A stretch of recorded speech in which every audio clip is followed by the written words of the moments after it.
16वें अध्याय में देवताओं के और असुरों के गुणों का वर्णन है। असौ मया हता शत्रु हनिश्चेत चाप्रान भी ईश्वर अहम अहम भोगी सिद्धो हम बलवान सुखी। भगवान कहते हैं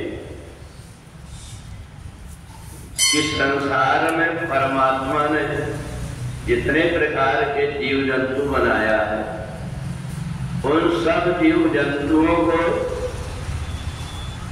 सुख और दुख की अनुभूति होती है। इसलिए हमारे ऋषियों ने एक सिद्धांत बनाया था, जियो और जीने दो। जिस बात से अपने को तकलीफ लगती है, दूसरों को भी तकलीफ होती होगी, ऐसा मान करके जिसके हृदय के अंदर ये भाव आता है, वो व्यक्ति दूसरों को सताता नहीं, दूसरों को कष्ट नहीं देता। और संसार में एक ही प्रकार के व्यक्ति नहीं, अलग अलग प्रकार के व्यक्ति, मुंडे मुंडे मतिर भिन्ना, अलग अलग प्रकार के व्यक्ति। तो हर व्यक्ति के अंदर ऐसा भाव नहीं आ सकता। हर व्यक्ति की अपनी अलग अलग प्रकार की सोच होती है। कुछ व्यक्तियों को ऐसा लगता है असौ मया हता शत्रु, ये मेरा शत्रु है, इसको मार दूंगा तो सब लोग मेरे को कहेंगे कि देखो कितना बलवान, मैं उससे छीन लूंगा, उसके पास जो कुछ है मैं तो प्राप्त नहीं कर पा रहा हूं, परंतु मैं उससे छीन लूंगा। ऐसी दृष्टि उसके मन में आती है और वो इस प्रकार के कर्म करने लगता है। बस यहीं से व्यक्ति की सोच बिगड़ी और उसकी वृत्ति आसुरी हो जाती है, आसुरी वृत्ति का हो जाता है वो, और वो दूसरों को कष्ट देकर के अपना स्वार्थ सिद्ध करना चाहता है। इसको आसुरी स्वभाव वाले कहते हैं।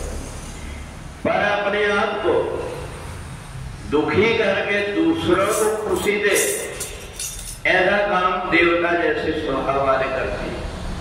बहुत से व्यक्ति संसार में ऐसे हैं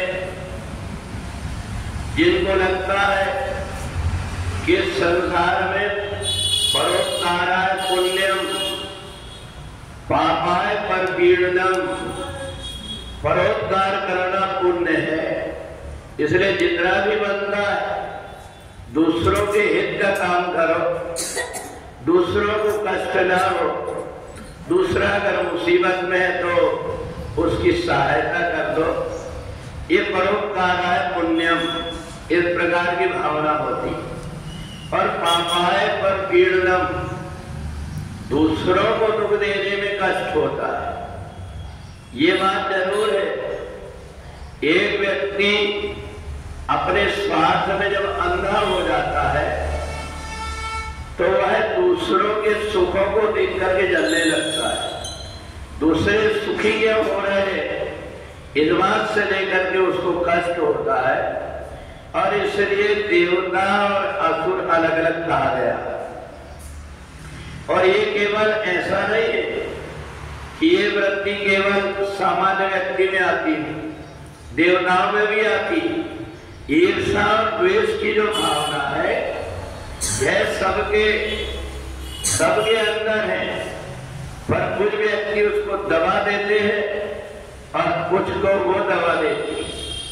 व्यक्ति के मन के अंदर लगता है, देवताओं को भी देख करके लगता है, अगर कोई ऋषि मुनि महात्मा साधना करने लगता है वो देवता न बन जाए, इसलिए उसको सिद्धियों के द्वारा भ्रष्ट करके नीचे गिरा देते। तो देवताओं में भी है, मनुष्यों में भी है।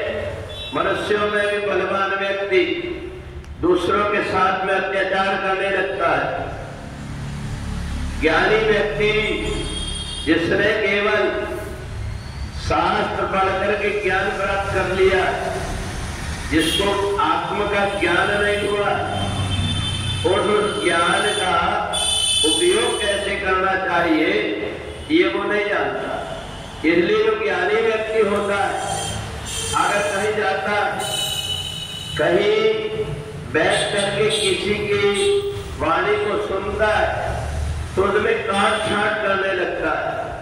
उसको लगता है इसकी जगह ये होना चाहिए, इसकी जगह ये होना चाहिए, और तर्क वितर्क में पढ़ करके उसके मन के अंदर ये होता है कि ये जो बोल रहा है इससे अच्छा कि मैं बोलता।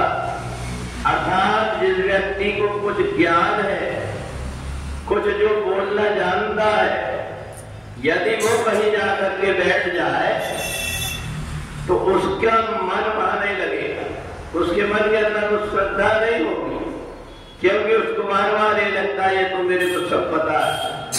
और इसलिए श्रद्धावान लगते ज्ञानम, ज्ञान जब श्रद्धा के साथ में जुड़ा हुआ होता है तब जाकर के व्यक्ति को ठीक तरीके से उपदेश देना, शास्त्रों को अध्ययन करना। हनुमान जी महाराज जैसे वक्ता भी है पर उतने गुण श्रोता भी, तो इसलिए भगवान शंकर भी इसी प्रकार से कथा स्वयं बोलते हैं परंतु कथा स्वयं भी सुनते हैं। उनको पता है कथा बोलना और कथा सुनना दोनों एक ही बात है। तो ऐसा उस व्यक्ति के मन में आता है जिसके अंदर तो ज्ञान श्रद्धा के साथ में रहता है और जिसके अंदर ज्ञान अभिमान के साथ में रहता है, वो ज्ञान व्यक्ति को झुकने नहीं देता, अंदर अंदर काटते रहता है और वो तर्क वितर्क में पढ़ करके और परेशान होते रहता है। तो इसलिए देवताओं के और आसुरों के अलग अलग स्वभाव भगवान ने बताया। जिसके पास सब कुछ है परंतु सीधा सरल और विनम्र है, ये श्रद्धा से जुड़ा हुआ ज्ञान है जिसको देवत्व कहते हैं। और जिसके अंदर असुरों से जुड़ा हुआ अज्ञान है वो व्यक्ति आश्रित स्वभाव का होता है। बोले वृंदावन बिहारी लाल की जय।